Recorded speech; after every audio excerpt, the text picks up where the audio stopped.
Hai Sobat Kemhan, bagaimana kabarnya? Semoga tetap sehat, selalu semangat, dan yang paling penting selalu berdoa dimanapun kalian berada. Senang sekali saya Suara Madinah kali ini kembali hadir menjumpai Anda, menemani Anda selama kurang lebih 30 menit ke depan dalam Defense Advocate, yaitu official podcast dari Kementerian Pertahanan Republik Indonesia.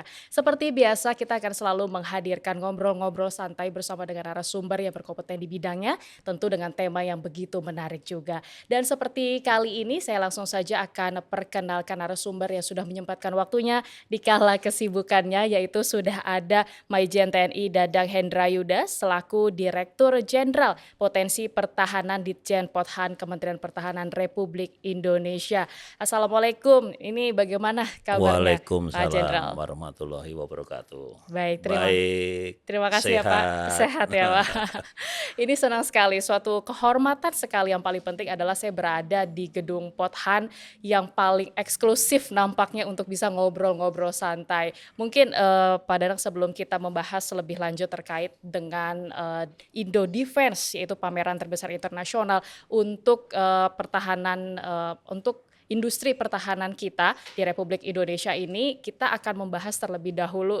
Ada hal yang menarik gitu sebelumnya. Saya diberikan kesempatan untuk hadir kita ngobrol di ruangan ini. Saya ingin tahu juga nih Pak Dadang, sebenarnya ini ruangan yang berfungsi untuk apa? Jadi gini Mbak, kita tahu COVID-19 ya. Banyak sekali kegiatan kita untuk bertatap muka langsung kan tidak ada. Sementara program atau sosialisasi, diseminasi tentang bela negara kan tetap harus berjalan. Jadi kita nggak kalah akal ya, apalagi sekarang zamannya milenial. Nah kita coba bikin pendekatan baru. Pendekatan baru di sini yaitu bagaimana kita tetap bisa menyuarakan apa itu bela negara. Akhirnya kita bikin ngopi daring bela negara. Oke. Ngopi daring bela negara itu ngobrol pintar ya. Ngobrol pintar di sini mengangkat banyak sekali tema. Tergantung Indonesia Situasi ya Pak. situasi di Indonesia ini. Jadi bukan hanya bela negara itu sendiri, tetapi bagaimana kita banyak sekali mengangkat orang-orang yang luar biasa, yang selama ini memiliki sesuatu yang bisa dibanggakan.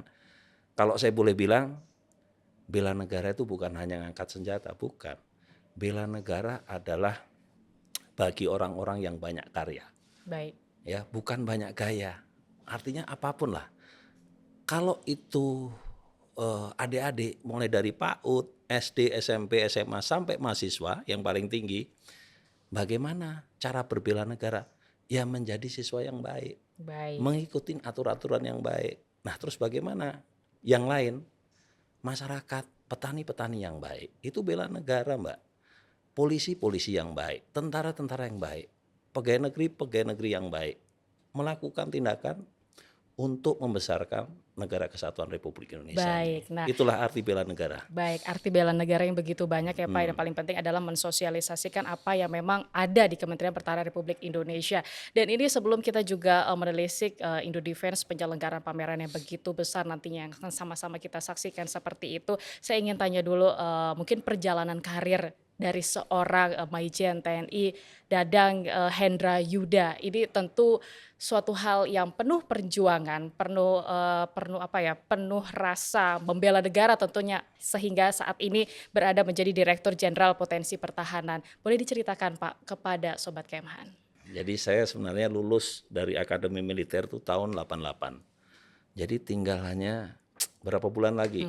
Umur saya 58, bulan Mei, berarti Juni 2023 saya harus retired. Jadi saya pernah dinas pertama di Baret Merah di Kopassus sampai 2003 ya, sampai dengan jabatan komandan batalion. Kemudian saya diberikan amanah untuk mengawal presiden pada saat itu Pak SBY. Kurang lebih 3 tahun lah.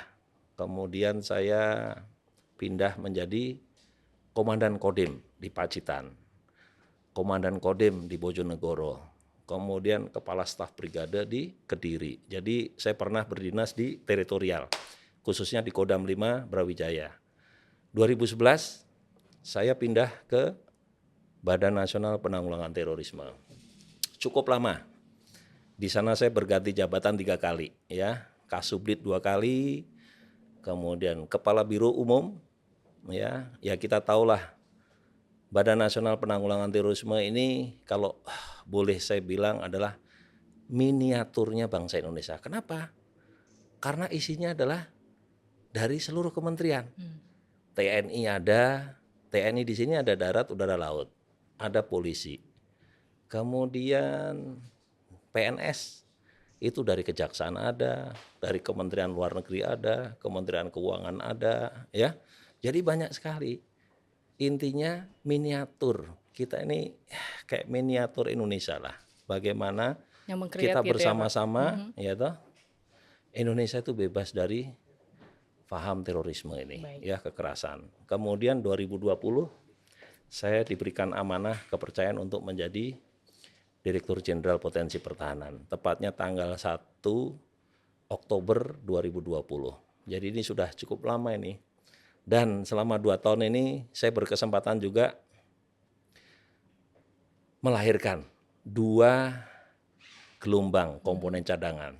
Kita tahu 2019 tepatnya Undang-Undang Nomor 23 tahun 2019 lahir namanya Undang-Undang PSDN, ya, Pengelolaan Sumber Daya Nasional untuk Pertahanan Negara. Dan itu antusiasnya banyak ya, Pak? Ya, saya merasa merinding, Mbak. Jadi pada saat pertama kita sosialisasi kepada para wira swasta, pengusaha, saya bersosialisasi ke pemerintah, ya, saya bersosialisasi ke universitas. Tahun 2021 kita merekrut 2.500 komponen cadangan, yang mendaftar tuh hampir 19.000, bayangin aja. Padahal komponen cadangan ini bukan pekerjaan, tetapi adalah wujud dari kecintaan, ya, warga negara Indonesia, ya, untuk ikut dalam latihan dasar militer. Baik, Pak Dadang, ini juga kalau kita fokus dengan tema kita yang begitu menarik, potensi pertahanan tentu untuk mengembangkan industri pertahanan itu sendiri ya Pak ya. Ini makalah muncul dengan adanya pameran Indo Defense yang akan berlangsung dari 2 hingga 5 November 2022. Nah ini tentu ada hal-hal yang menjadi fokus dari Dirjen, maksud kami Dirjen Pothan ini untuk bisa mengembangkan dan juga memberikan kemandirian terkait dengan meningkatkan mutu kualitas dari industri pertahanan itu sendiri. Apa sebenarnya menjadi tujuan inti dari Indo Defense nanti, Pak? Jadi singkatnya seperti ini, Mbak Madinah, ya. Indo Defense ini adalah sebuah acara, ya, yang besar. Pameran industri pertahanan. Kita tahu lah, schedule ini juga dilaksanakan di belahan Eropa, ya, Asia dan sebagainya. Banyak sekali negara yang melaksanakan besar-besar kegiatan pameran ini.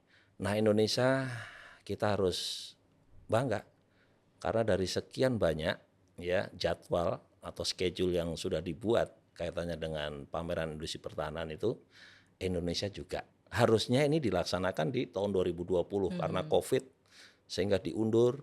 Harusnya 2019, tapi diundur 2 kali, 2 tahun, akhirnya insya Allah lah tanggal 2 nanti bisa terlaksana. Nah, saya selaku Dirjen Pothan di bawah Kementerian Pertahanan ini sebagai pembina sekaligus bagaimana membesarkan industri pertahanan ini. Salah satunya adalah bagaimana kita ikut serta dalam pameran, ya, pameran yang besar ini. Karena nanti yang akan dipamerkan juga peralatan, ya, perlengkapan perang yang paling baru, ya. Nanti Mbak Madinah boleh tanggal 2 sampai 5 November nanti bisa ikut hadir lah. Pasti Pak, Ini pasti salah kesana. satu strategi yang harus kita lakukan, apalagi di Indonesia, ya. Kita punya 207 industri pertahanan, terdiri dari BUMN termasuk BUMS. BUMN tahu ya Mbak ya, mulai dari PT DI, PT PAL, Pindad, ya, kemudian LEN, Dahana, itu ada 6. Kemudian yang paling banyak inilah industri pertahanan swasta. Baik. Nah, dari 207 itu kurang lebih 155 saya alhamdulillah mereka ikut menyemarakkan dengan membuka ya pameran untuk memperlihatkan produk-produk mereka. Mudah-mudahan dengan kegiatan Indodefense ini minimal industri pertahanan ya atau pemerintah yang hadir, pemerintah bukan Indonesia ya, dari luar juga menyaksikan bahwa Indonesia tidak kalah.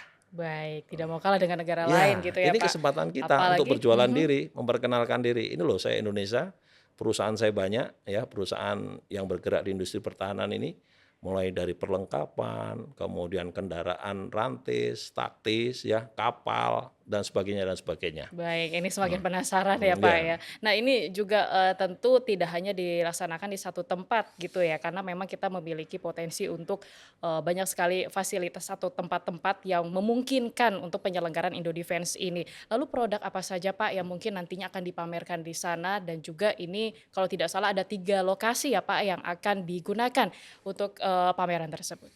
Ya, ini memang agak lain. Pelaksanaan Indodefense biasanya hanya di Kemayoran atas petunjuk Bapak Menhan bagaimana kesempatan yang baik ini kita gunakan sebesar-besarnya sehingga kita akan buka Kemayoran tetap ya, tetapi kita akan buka 2 tempat lagi di Halim.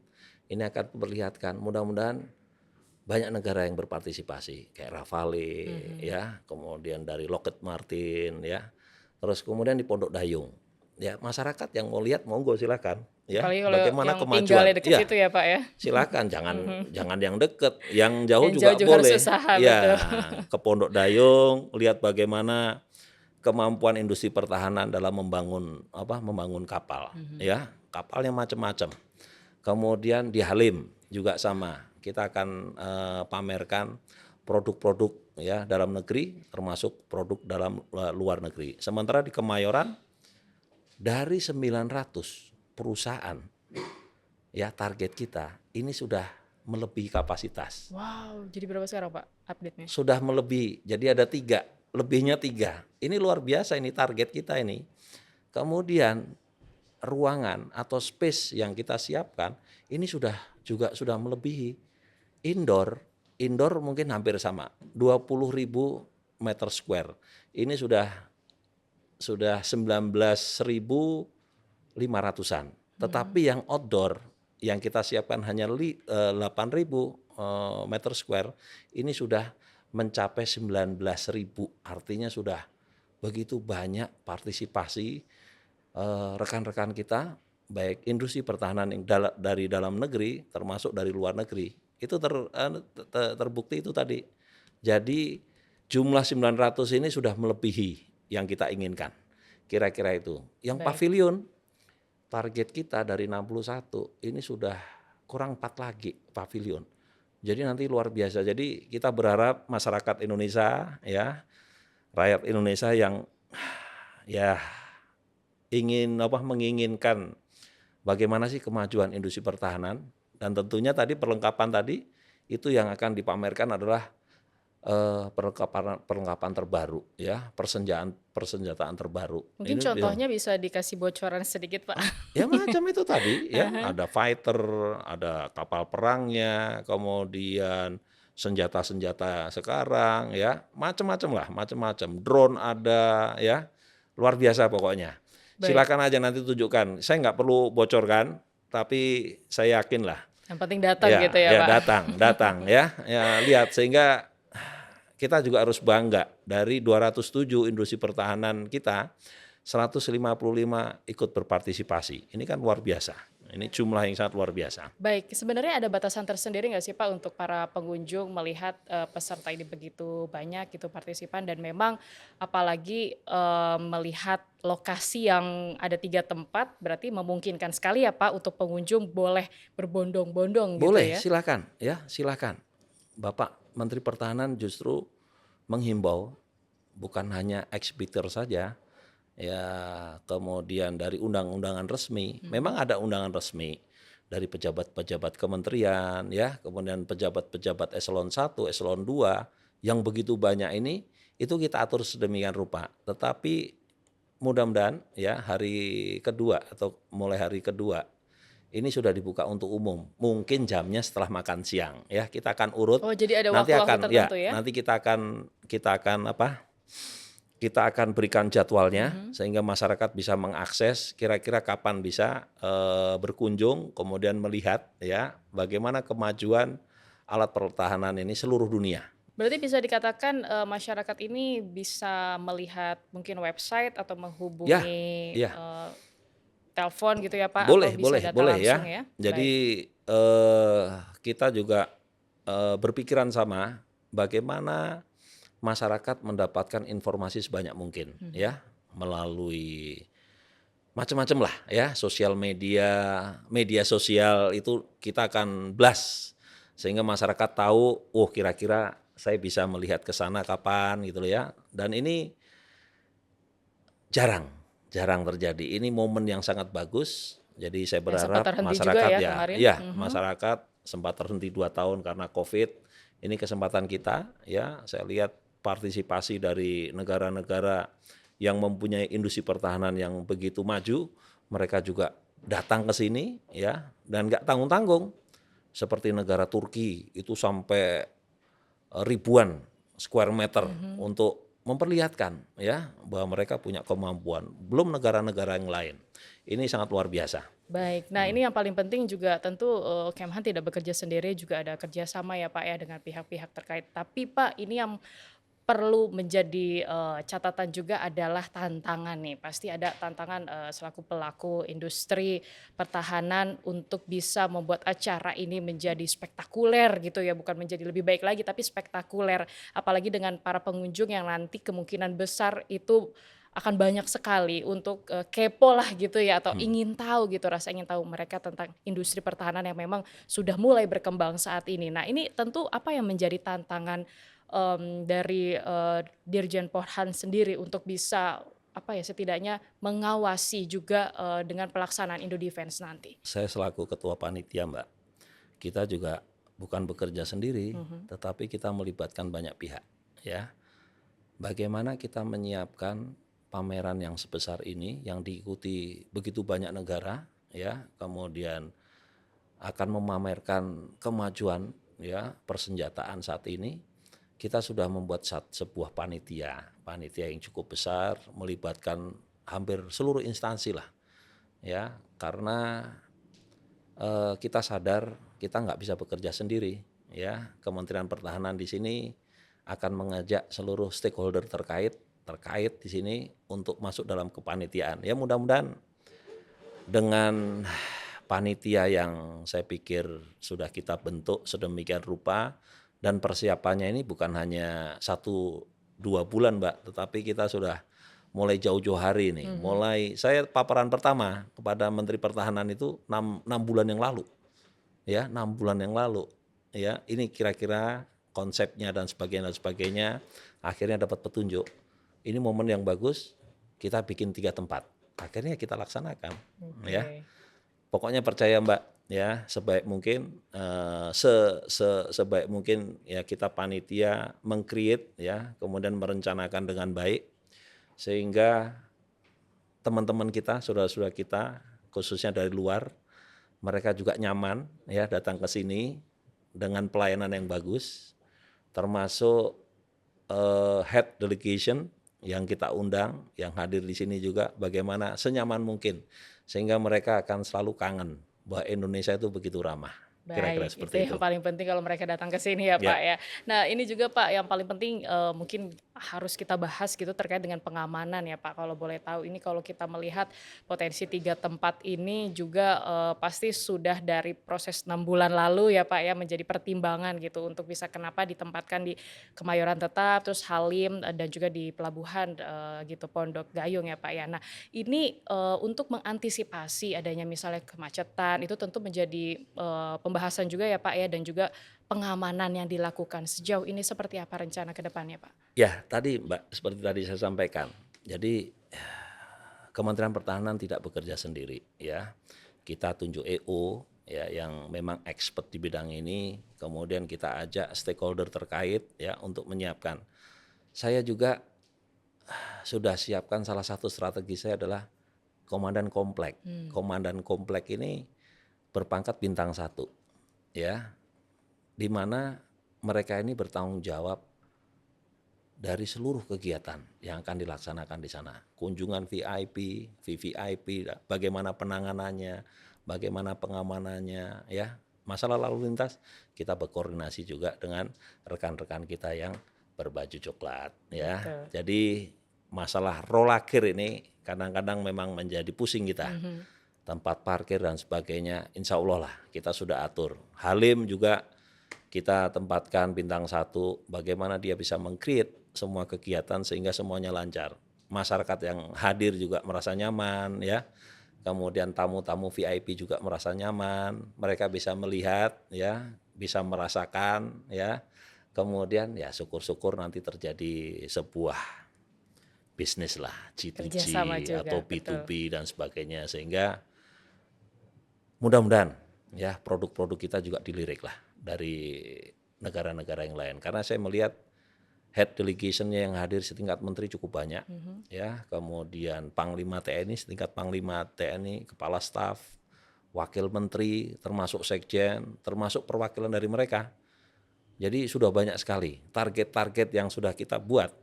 Ini semuanya tercapai, Mbak. Baik. Alhamdulillah. Selain mungkin menjadi peluang bisnis ya Pak, apakah menjadi peluang lainnya juga ini yang paling penting adalah dengan kehadiran masyarakat atau stakeholder yang terkait dari luar negeri ini kan membuat suatu kesempatan juga Pak untuk bisa ekspor gitu ya alutsista kita. Nah tapi peluang untuk bisa diambil dari pelaku industri pertahanan nasional dalam Indo Defense kali ini seperti apa khususnya dalam meningkatkan ekspor alutsista nih sekaligus memenuhi kebutuhan pertahanan nasional yang memang menjadi fokus nantinya.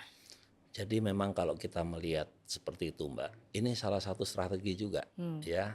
Pameran ini sebuah strategi, ya. Bagaimana kita memperkenalkan dirilah.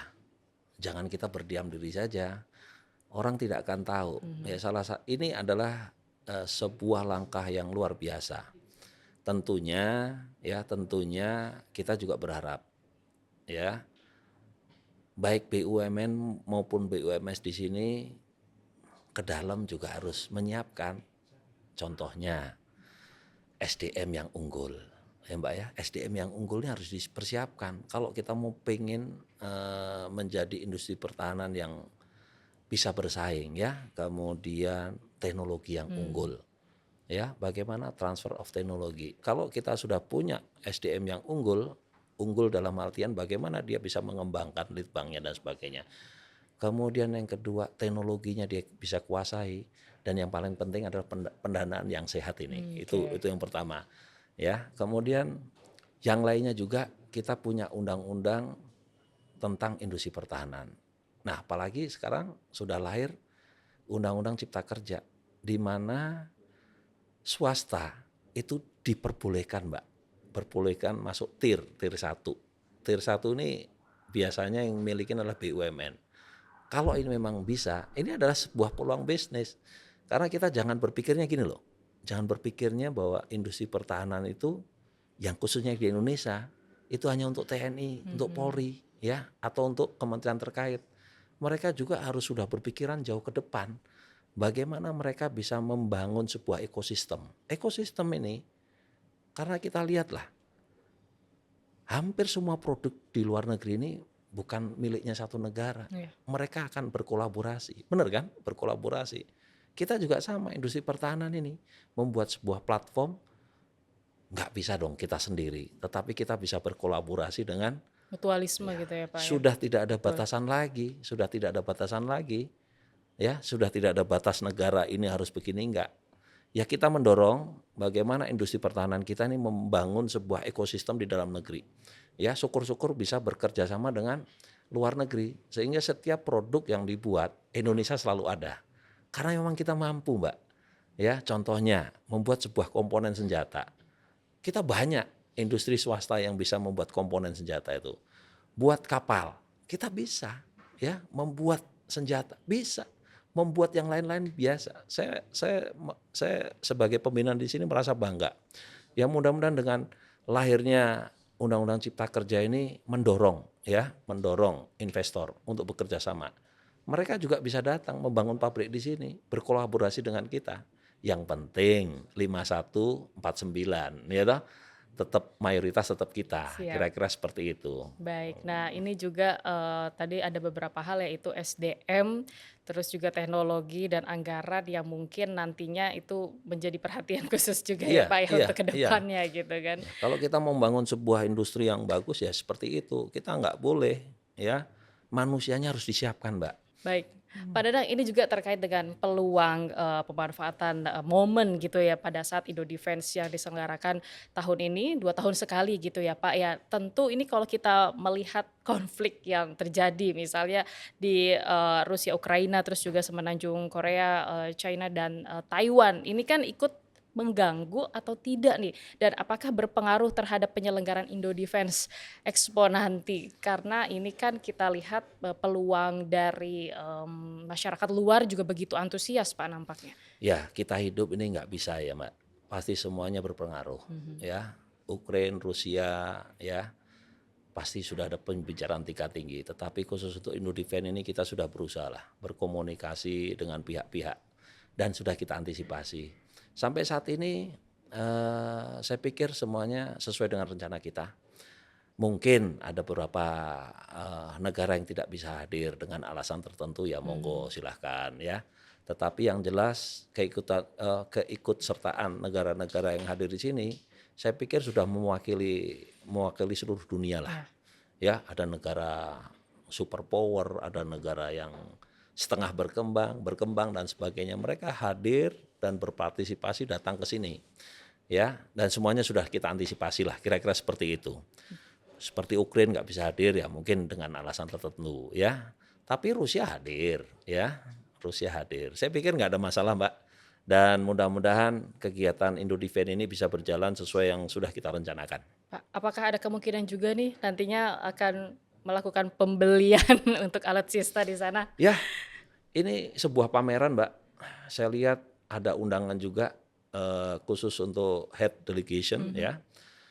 Mereka tentunya nanti akan melakukan tour ya. Karena di sini ada juga forum ya. Forum di sini kita melibatkan pembicara-pembicara yang kredibel. Kita berbicara masalah Air Force, kita berbicara masalah land, macam-macam kita, dan audiennya pun terpilih ya. Itu satu sisi. Sisi lain ada kesempatan courtesy call ya antara pemimpin-pemimpin dan sebagainya.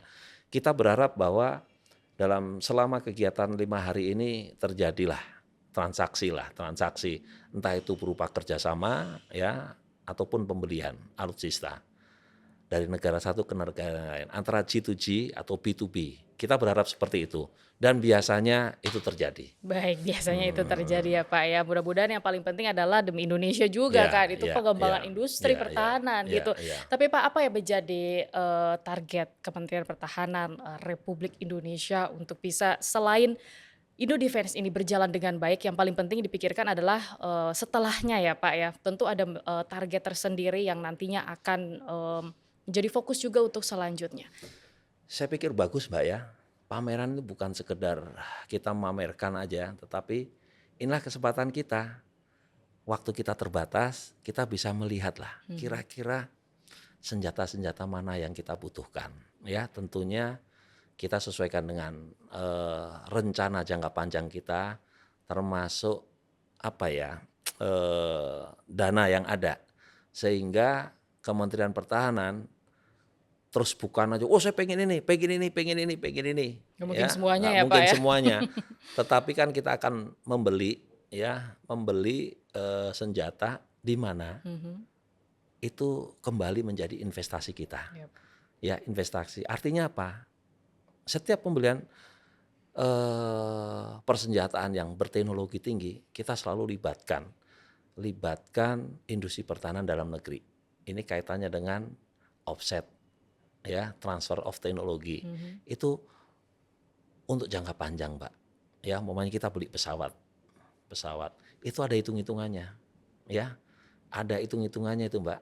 Wah, pelibatan industri pertahanan bagaimana mereka bisa menguasai teknologi ini sehingga nanti ke depan ya kita udah nggak perlu pusing-pusing lagi kaitannya dengan pemeliharaan. MRO dan sebagainya. Karena setiap pembelian alutsista ini tidak seperti di apotek. Kita beli hari ini barangnya datang, tidak. Tidak semudah Kita itu kontrak juga ya Pak. 3 tahun kemudian baru datang itu, 4 tahun kemudian baru datang. Membutuhkan waktu yang panjang, perencanaan yang begitu panjang. Jadi ya kita sampaikan kepada masyarakat Indonesia, ya setiap pembelian itu memang membutuhkan sebuah rencana jangka panjang. Ya kita mudah-mudahan lah dengan hubungan yang baik, ya kerjasama yang baik, ya kita bisa mencari alat yang pas buat kita. Ya tujuan akhirnya aja bagaimana Indonesia bisa kuat, ya Indonesia tidak dipandang sebelah mata, karena kita adalah salah satu kekuatan yang diperhitungkan. Baik, Kira-kira dari gitu. berbagai rencana tentu menjadi rencana kita semua ya Pak ya Ya, untuk bisa berjalan dengan baik gitu. Dan memang apa yang menjadi harapan ataupun pesan kepada masyarakat Pak untuk bisa sama-sama bekerja sama gitu, meningkatkan kembali dengan adanya alutsista ini karena juga peran masyarakat tampaknya penting juga ya Pak ya. ya, Gitu, silakan. ya kita berharap bahwa masyarakat, khususnya masyarakat Indonesia, ya harus ikut serta dalam hal ya ikut memberikan masukan lah kira-kira sehingga kita mempunyai sebuah angkatan bersenjata yang begitu kuat. Masukan-masukan ini kenapa kita butuhkan? Karena masyarakat sekarang ini kan juga masyarakat yang pintar, masyarakat yang tahu ya, sehingga dengan masukan-masukan ini sehingga akan melengkapi rencana yang ada sehingga kita nanti tidak salah memilih kira-kira senjata yang pas untuk TNI dalam rangka menjaga NKRI ini. Kemudian yang kedua juga dalam kesempatan pameran ini kita berharap partisipasi masyarakat ya untuk melihat lebih dekat ya bagaimana kemajuan perkembangan persenjataan yang ada dengan teknologi tinggi. Jadi sekali lagi kita tidak buka hanya di akhir kegiatan pada tanggal 5, kita juga buka mulai mungkin tanggal 3 untuk masyarakat. Cuma jamnya, jadwalnya dan sebagainya monggo. Baik. Silahkan lihat dari pengumuman kita ya.